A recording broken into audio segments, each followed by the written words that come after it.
Describing a person has often felt to me like covering up a deficiency or trying to convince people that something exists. I always wonder, do we really need to reveal something that already exists? Or can a lock be filled with descriptions? That's why today I won't describe this man. Here before you is Stanley Kubrick.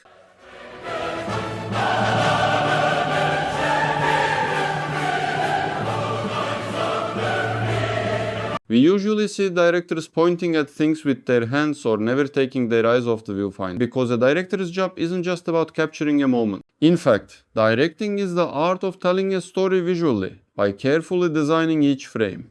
One of the most important elements of this visual storytelling is mise-en-scène. The term comes from French and roughly translates to putting on stage in English. It refers to everything placed in front of the camera. Costumes, set design, performance, lighting, essentially anything visible within the frame. Put simply, mise-en-scène creates the visual language of a film. There are two fundamental approaches to mise-en-scène. In naturalistic mise-en-scène, the world within the film is made to resemble real life. The settings, costumes, and acting are presented in a realistic way. In theatrical mise-en-scène, a more exaggerated and stylized visual language is used. The settings, costumes, and acting are heightened to enhance the story's atmosphere. Let's take a look at how two renowned directors, Tim Burton and David Fincher, use mise-en-scène in distinctive and effective ways. Tim Burton is known for his gothic and fantastical worlds. In films like Edward Scissorhands, Alice in Wonderland, and Beetlejuice, he creates fantastical atmospheres using exaggerated sets, bizarre costumes, and unconventional characters. His mise-en-scène often focuses on emotionally intense and visually striking scenes.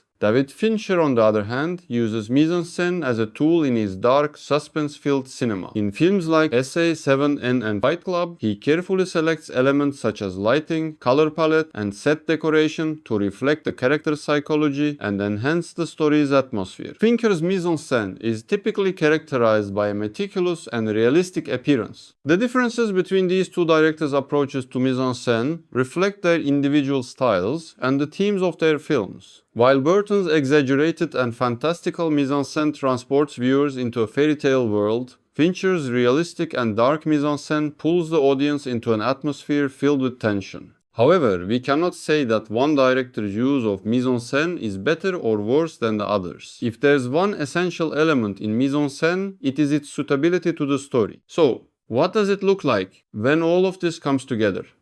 Like this.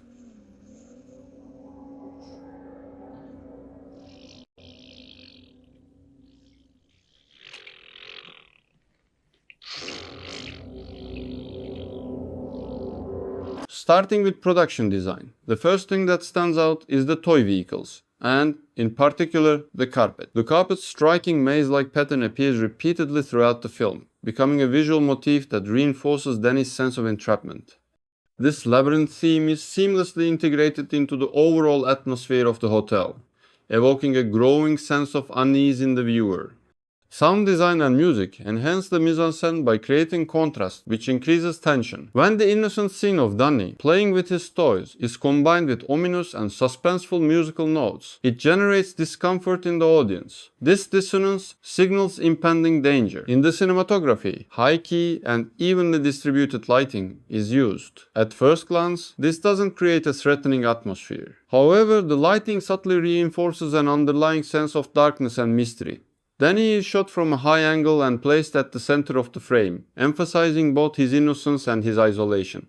The use of deep focus adds visual depth and mystery to the scene. A slow zoom-in draws the viewer's attention to Danny and increases the suspense. Perhaps the most striking detail is the presence of something that prevents Danny from continuing to play with his toy. This unseen force implies that Danny's freedom is being restricted and that danger is approaching. The feeling that something is watching Danny is conveyed flawlessly through a single scene with impeccable mise-en-scène. Color, one of the most powerful tools of mise-en-scène, functions almost like a character in Stanley Kubrick's films. A single hue can alter the meaning of a scene or reveal the inner world of a character. So, what do colors tell us in Kubrick's films? From sets to costumes, lighting to props, Every detail is part of the director's meticulously chosen color palette. Orange, a harbinger of destruction, chaos, and danger, is often used in bleak atmospheres. When combined with fire, sunsets, or artificial lighting, it evokes a sense of unease in the viewer. Green, symbolizing nature, hope, and renewal, can also represent jealousy and sickness. Kubrick frequently uses green in natural environments or in scenes where psychological tension escalates. Yellow, representing opulence, wealth, and the desire for attention, can also suggest loneliness and isolation. Kubrick often uses yellow to emphasize characters or visually separate them from their surroundings. White, traditionally associated with purity, innocence, and new beginnings, can also evoke emptiness or a sense of being lost. Kubrick uses white to create contrast or to highlight inner conflicts within his characters. Blue, symbolizing sadness, melancholy, and infinity, is commonly used in night scenes. It can also represent crime, sin, and mystery. Purple, associated with luxury, mystery, and allure, is often used to signify seductive and dangerous situations. Kubrick employs purple to reflect the complex emotional states of his characters. Red, the symbol of danger, passion, and violence, appears frequently in Kubrick's films. Whether representing blood, fire, or imminent threat, red also mirrors emotional turmoil within characters. In Kubrick's films, color is not merely a visual element. It is also a language and emotional connection. By skillfully using color, the director creates visually striking scenes that leave a lasting impact on the viewer. Stanley Kubrick is not just a filmmaker. He is a storyteller and a true artist of narrative. Film directing, I think, is a misnomer. Directing the film is only, you might say, 1/3 of the process. Writing the film, directing the film, and then editing the film. By meticulously planning every detail, from lighting and set design to acting and camera movement, Kubrick aims to deliver an unforgettable spectacle to his audience. Each of his films pushes the boundaries of cinema and adds a new dimension to cinematic language. But why do Kubrick's films remain so powerful and fresh, even after all these years? And how is it that Kubrick continues to be a pioneering figure in cinema long after his time? We've broken the answers down into 6 key themes. Kubrick's films delve into the deepest questions of the human mind. By addressing themes like pride, jealousy, loneliness, and anger, he places human nature under a microscope. Thanks to the ambiguity in his storytelling, every viewer is free to draw their own conclusions and interpretations. Visual symbolism through costume and set design. Costume and set design are vital components of Kubrick's cinematic language. In A Clockwork Orange, the white outfits worn by Alex and the Droogs, traditionally associated with innocence and purity, are juxtaposed with violence and rebellion, creating a striking contrast. This visually reinforces the film's central theme, the conflict between the individual and society, philosophical motifs and visual depth. In 2001, A Space Odyssey, circular motifs reference the cycle of life and the infinity of the universe. By incorporating such elements, Kubrick strengthens the film's philosophical foundation and encourages the viewer to think deeply about existence and human evolution. Color as a narrative tool. In Kubrick's films, color isn't just a visual element, it's a powerful storytelling device. He frequently uses green to emphasize death or death-related situations. Beyond the spectacular visuals like the Stargate sequence in 2001, A Space Odyssey, Kubrick often employs a single color dramatically to impact the viewer emotionally. This symbolic use of green is clearly visible in A Clockwork Orange, The Shining, and Eyes Wide Shut. Psychological impact of camera work. Tracking shots in Kubrick's cinematography are a crucial element that reflect the character's emotional states and the film's psychological tension. By manipulating the viewer's perspective through camera movement and framing, Kubrick allows us to explore different layers of the narrative. Timeless craftsmanship. Kubrick's films remain influential because they are crafted with precision, layered with meaning, and open to interpretation. He doesn't simply tell stories, he builds entire cinematic worlds that challenge, disturb, and fascinate.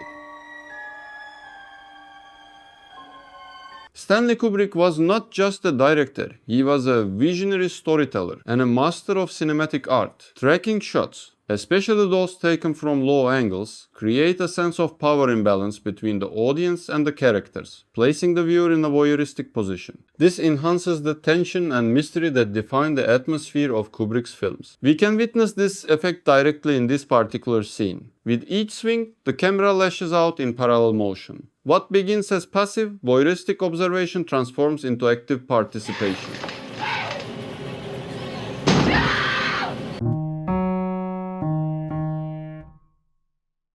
The point of view asserts its power with every movement.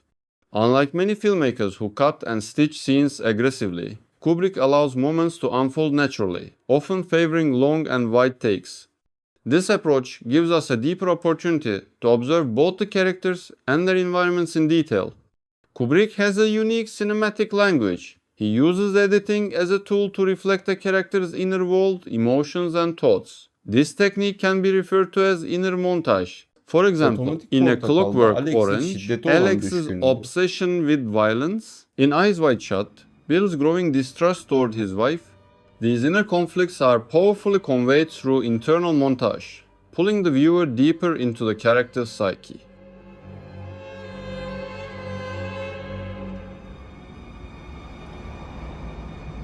Kubrick frequently focuses on the mind of a single character, helping the audience form a deep emotional connection.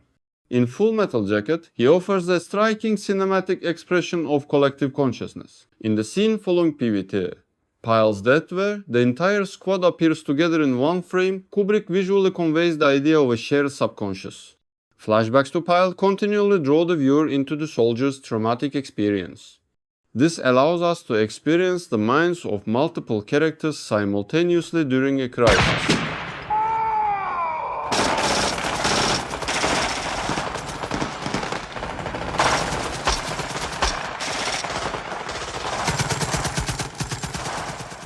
A technique known in cinematic language as collective consciousness montage. In 2001, A Space Odyssey, Kubrick takes an unexpected approach. During the spacewalk scenes, he refrains from using any music that might diminish the grandeur of the visuals. This deliberate silence amplifies the sense of isolation and awe, letting the imagery speak for itself.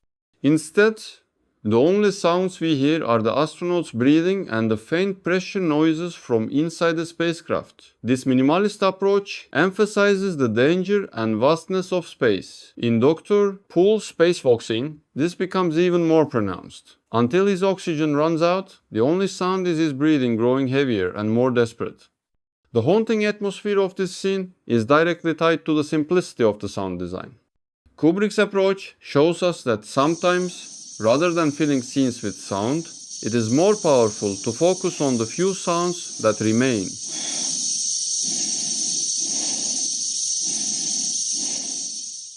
Less is often more. Kubrick amplifies the viewing experience by using music in bold and innovative ways. Take for example Vera Lynn's ironic song in the final scene of Doctor Strangelove.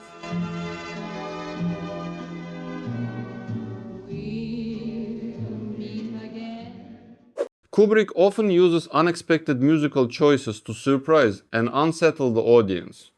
In The Shining, the majestic natural landscape shown in the opening is layered with foreboding, dissonant music, immediately setting the unsettling tone of the film.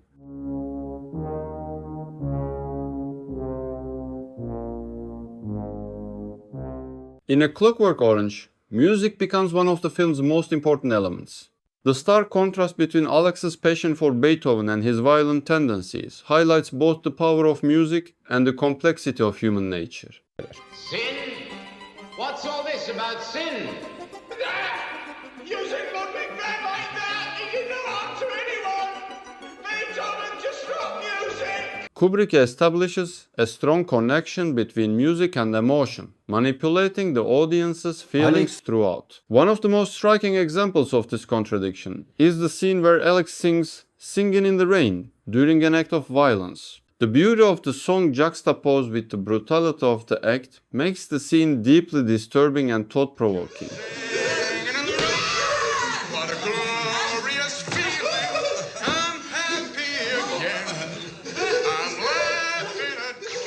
In this moment, Kubrick uses music not only to reflect the character's mindset, but also to underscore the film's central themes. In Kubrick's musical vision, beauty and ugliness, good and evil often coexist. Music becomes a tool for revealing the contradictions and complexity of human nature.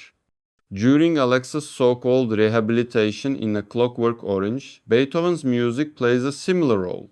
It brings him pleasure, but also becomes associated with guilt and trauma. You needn't take it any further, son. You've proved to me that all this ultra-violence and killing is wrong. Wrong and terribly wrong. I've learned my lesson, son. I see now what I've never seen before. I'm cured. Praise God. I started out by just, getting a camera and learning how to take pictures and learning how to print pictures. And if you can develop a kind of generalized approach to problem solving, it's surprising how it helps you in anything.